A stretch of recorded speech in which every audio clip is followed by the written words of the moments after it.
the new advancements are also very helpful in actually just making our day-to-day processes easier. And so what we look for is we look at different bottlenecks in the way we run things on the day-to-day internally at Spate, and we're leveraging AI to help us just make life easier for all of us, make things faster, improve it. And while it might not be directly in the product, it impacts the product at the end of the day.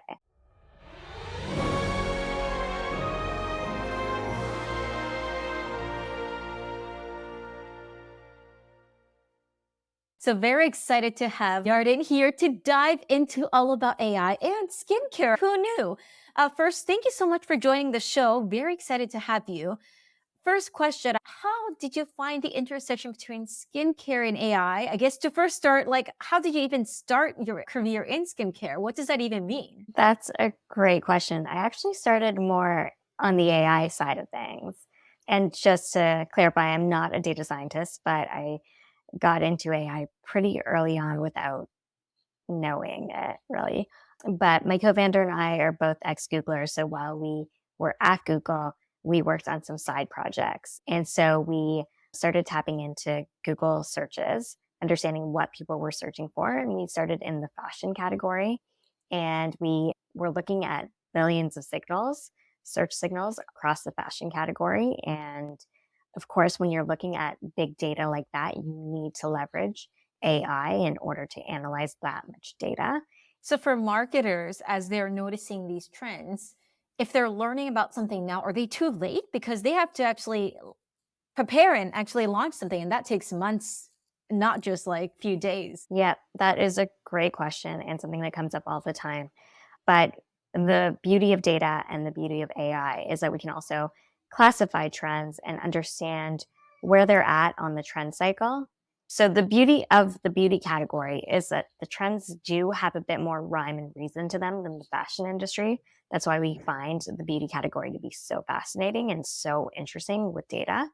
But yes, it's really important to identify, is this trend a sustained riser versus a rising star? Is it a trend that's here to stay, or is it just a quick fad? And is it already mainstream, or is it still an early stage trend? And what does that mean for product marketers versus developers?